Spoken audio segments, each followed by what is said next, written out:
From the east, west, north, and south came 4 figures unlike any Zechariah had ever seen, blacksmiths of heaven, forged by the hand of God himself.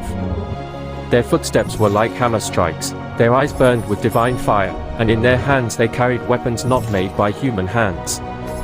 The first bore a hammer of living flame, its head glowing with the heat of 1,000 suns. With each swing, sparks fell to the earth like meteors. The second held a chisel of lightning, splitting stone and metal alike, carving paths where no force could stand. The third wielded tongs made of starlight, able to seize and twist even the strongest horn of iron. The fourth raised a great anvil upon his shoulders, glowing with heavenly runes, where the judgments of God would be hammered into reality.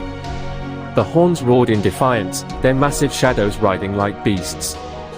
They lifted themselves high, goring the air as if to strike down the people once more. But the blacksmiths did not flinch. With a cry that shook the heavens, they advanced. The blacksmith of fire swung his hammer, and flames erupted across the sky, melting one horn into rivers of molten ash. The blacksmith of lightning struck another, and thunder split the air as the horn shattered into fragments that fell like hail upon the earth. The blacksmith of starlight seized the third, twisting it until it screamed like a dying beast, breaking its strength forever. And upon the anvil of heaven, the fourth laid the last horn, raising his hammer high.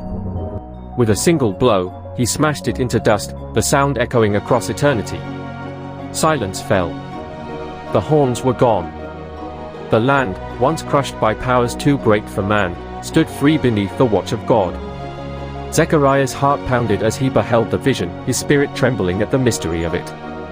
The angel beside him whispered, "These are the craftsmen of the Lord, sent to terrify and to cast down the horns of the nations. Where the enemies of God raised their pride, his hand has raised deliverers. And none shall stand against them." The prophet fell to his knees, awed by the vision of divine justice, for he knew, when the blacksmiths of heaven move, no chain can hold, no oppressor can stand, and no darkness can endure.